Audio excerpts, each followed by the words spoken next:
Hi everybody, this is Pat Hogarty. In the next few minutes in this video, I'm going to be showing you how to log into the Linux server at Sacramento City College. And this is where you're going to be doing all of your lab exercises. The first part of this video is just going to talk about how you're going to need three pieces of information. You're going to need to know the server address.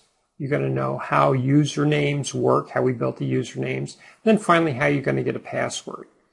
The next part of this is going to be talking about how you're going to configure a program, the program called Putty.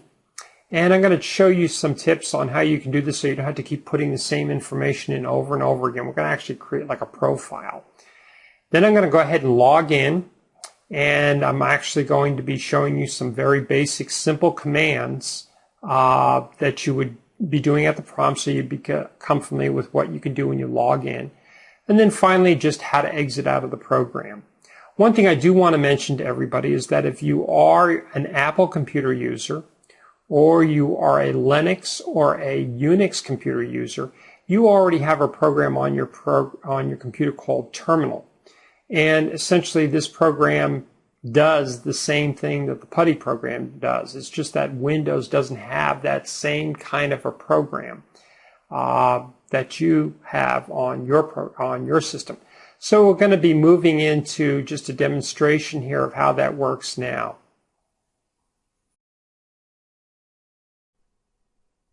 Now, before you're able to log into the Linux server at Sacramento City College, you're going to need essentially three pieces of information. First of all, you're going to need to know what the Linux server address is. And in this particular case, it's cis.scc.losrios.edu. I've also provided that information in the course outline for the course. Second piece of information you're going to need is a username. The first part of the username, and everybody's is exactly the same, the first part is CISC32X and then an underscore. And essentially, if you are enrolling in CISC 323, you're going to continue to use this same username for both CISC 323 and for 324. The second part of the username is going to be your student ID number. And for example, as you can see on the screen here, I've given you an example of W1234567. And this is just an example. Now you use your student number to log into things like e-services to register for classes.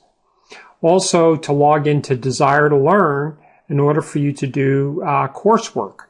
So for example, your student ID might be W and it might have 5 zeros and 2 digits. Or it may have all digits or all numbers.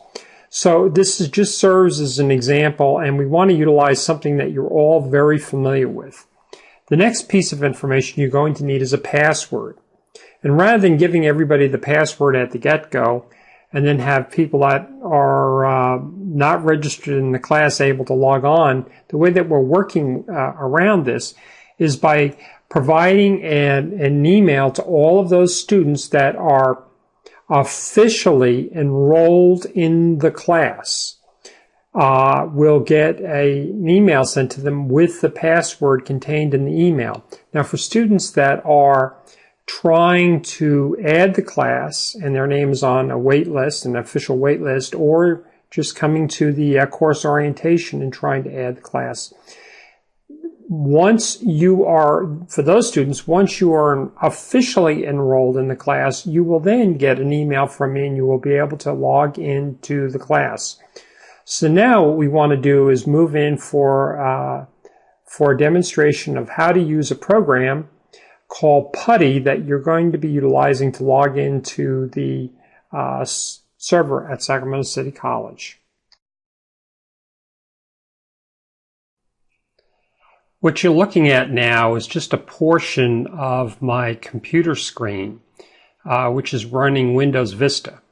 And what I want to draw your attention to is on the desktop, you'll see this little icon here for Putty, and Putty is that program that I mentioned that you should be downloading and putting on either your computer or on a USB stick, if you will. And remember, you're not actually installing this on your computer. It's actually something called portable software. So it's just running from your desktop, or it's running from your USB stick if you happen to be utilizing that memory stick. So to start the program, basically all I'm going to do is go ahead and double click on it. And what I'm going to do is move the screen around a little bit so that it's a little easier for everybody to see. Then I'm going to, here, what you're initially getting is just a security warning. And I believe this is just a warning that is provided by your virus protection software. Anytime you're opening up a program that has an exe file, it looks at that and it asks you a question. In this particular case, it's okay to run the program. So I'm going to go ahead and just click Run. And then I'm just going to move the screen down so it's a little bit easier to see. Now, one thing that I want to mention to you is that there's two ways you can handle Putty. One is that every single time you log in, you can go ahead and make all your settings, or you can take the easier way and save your session. If you will, it's kind of like a profile, and give it a name so the next time you open up the screen, all the information is there. So I'm going to make a couple changes before we get started.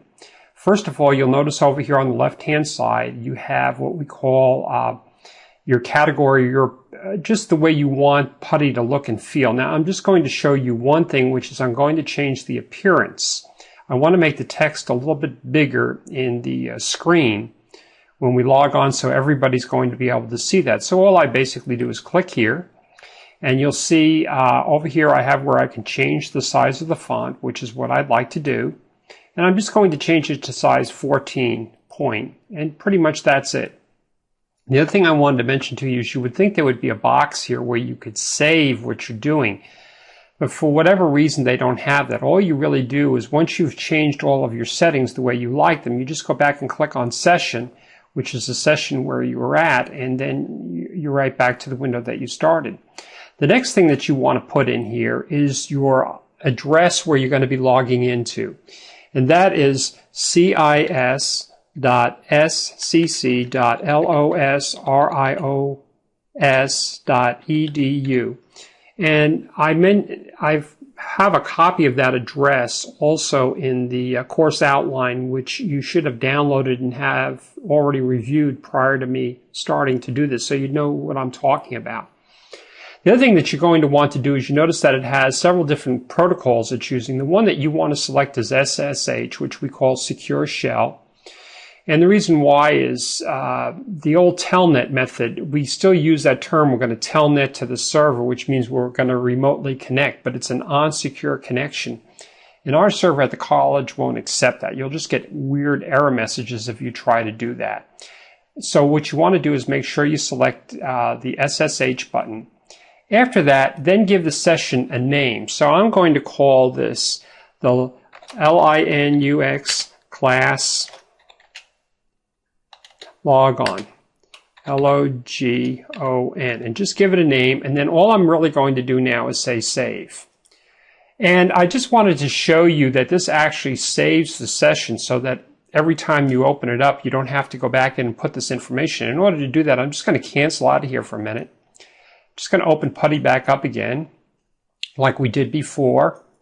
And I'm going to go ahead, and this time I'm just going to click the class login, which I just created, and click load. And you notice that it automatically puts the information in here, so I don't have to retype it all the time. And so it's kind of like set it up one time and then reuse it over and over again, and it'll just remember what the settings are. At this point, now what I'm going to do is I'm just going to go ahead and click open.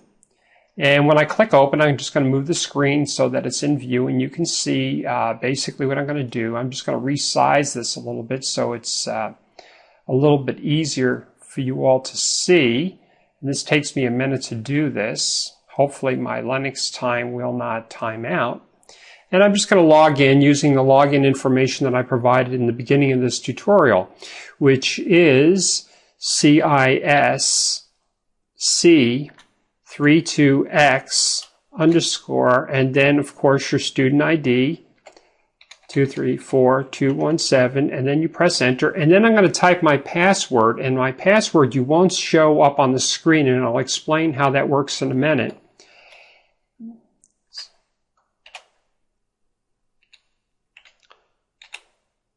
And then press enter. And again, the reason why the password doesn't show up with asterisks like you're used to in Windows is because of the fact that it's just another layer of security. So with the idea in mind that if somebody can see you put your username in, and if they knew your password, they could log in and delete your files and cause a lot of problems. This way, basically all you really have to do is the password is not showing up on the screen at all. So just so you know you're not doing something wrong. So now you see the Linux prompt here, which is just, if you will, your login. This is actually where your home location is, where your files are stored for your account.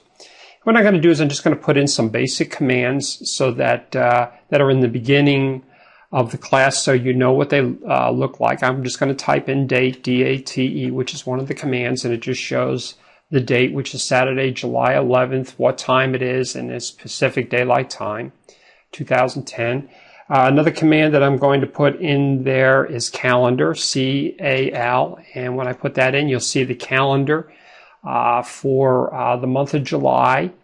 So that's another command. Another command that you're going to find that that's going to be helpful, especially if you have a lot of things on the screen, is you're going to want to clear things up. And the command for that is clear, C-L-E-A-R. Press enter, and it gets rid of everything on the screen. So it's a little bit easier for you to clean things up, if you will. Another command that you'll see that you'll be using is you want to know who's logged in. So you just type WHO.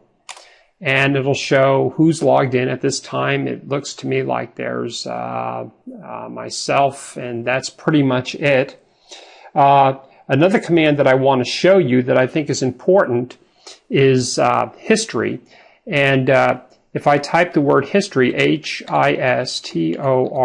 at the prompt, it shows all of the commands that I have just typed in. Another thing that I wanted you to notice, that if I use my up arrow keys on my keyboard, I can pull up those previous commands.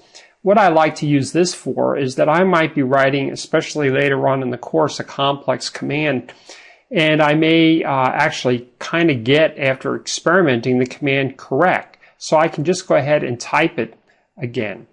And so, or use the up arrow to find the command. So in this case, I pulled up clear. I'll just hit enter, and it clears the screen. Now, the last thing that I want to show you is that how do I get out of this system? Basically, what I do is I just type exit, E-X-I-T, and I am out of the system and back to my desktop.